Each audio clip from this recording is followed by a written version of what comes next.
Well, good morning, Little Masters, and welcome back to today's Tolkien Times. I'm the Man of the West, also from the Prancing Pony podcast. Let's go ahead and get started with Word Nerd Wednesday. Now, as many of you know, Sean and I recently finished writing our book, Why We Love Middle-earth, an enthusiast's book about Tolkien, Middle-earth, and the Lord of the Rings fandom, will release in September.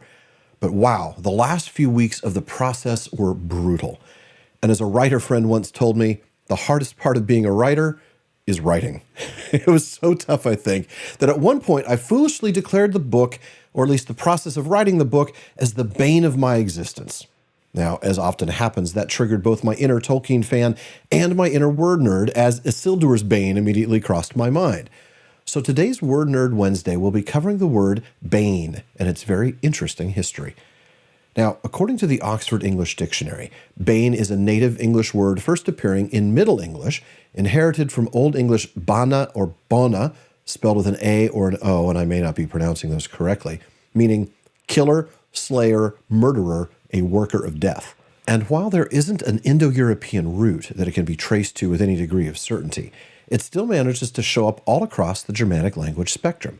It has cognates in Old Norse, bani, Danish, bane, both of which mean death or murder, Gothic, banya, stroke or wound, and another Old English cognate, ben, wound. Now, it appears in Old English as early as around 800 in the Anglo-Saxon Chronicle, where its original meaning was a slayer or murderer, one who causes the death or destruction of another. In other words, it's a person, or maybe creature at least, who causes the death of somebody else. And of course, Tolkien used the word in that earliest sense. Not a surprise. The Balrog, Durin's Bane, is the creature who slew Durin the Sixth. But it wasn't too long before Bane came to mean a thing that causes one's death, as opposed to a person. Now, this meaning appeared in Beowulf and would eventually become more common in Middle English, including, and I hope I don't butcher the pronunciation of this, on Crenna Riúil, as well as Chaucer's Canterbury Tales. And still later in Middle English, around 1400, it started to take on a more specific meaning of a substance that's poisonous. And that's how it became part of the names of many plants. Henbane, which is still a common name for a poisonous weed, leopard's bane, a flower that looks like a yellow daisy, and of course, wolf's bane.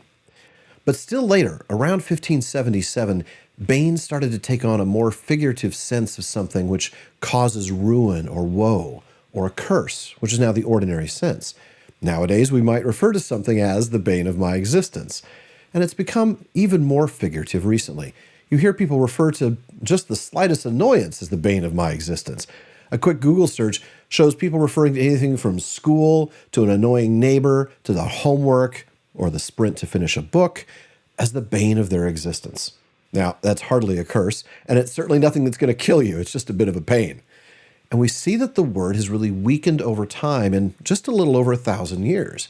What once meant the person who literally kills you now means something that's a moderate annoyance. I can't help wondering what a medieval Anglo-Saxon would think of a 21st century person calling their homework the bane of their existence. But that's the beauty of Tolkien's usage in The Lord of the Rings.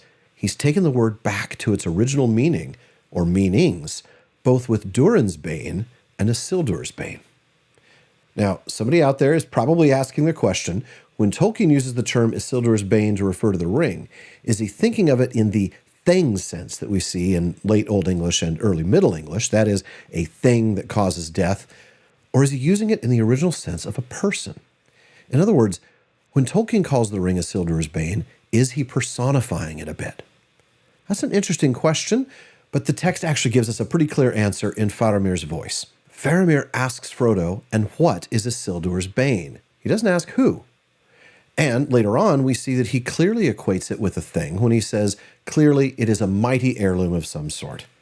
Now, still, I'm not going to put it past Tolkien to be absolutely cognizant of that earlier personal sense when he was writing. And it is an interesting reminder that although the ring itself is not sentient, as Sean and I have talked about on the PPP, there is a personality and sentience behind the ring, and that is Sauron, and the will and malice that he put into the ring.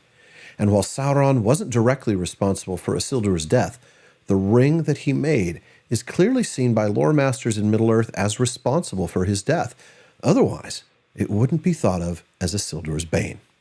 I have to think Sauron would be very satisfied to know that his homemade jewelry project was responsible for the death of the son of Elendil, given the unfinished business he had with the faithful of Numenor. Now that's it for today's Word Nerd Wednesday, but come back as we explore the wide, wonderful world of words weekly on Wednesdays. And if there's a word that you want to know more about, please let me know by emailing barnabin@theprancingponypodcast.com. Finally, if these few minutes leave you wanting more Tolkien content, be sure to check out the Prancing Pony Podcast. We've spent 7 years there so far, walking through the books, including lots of philological sidebars and just having that nice chat at the pub about Tolkien. Please join me again tomorrow on today's Tolkien Times for Third Age Thursday. Please like and subscribe on YouTube. Follow or subscribe in your podcast apps to make sure each episode gets downloaded to your device. Follow @Tolkien Times on Instagram, Twitter, and TikTok. And as Faramir says, go with the goodwill of all good men.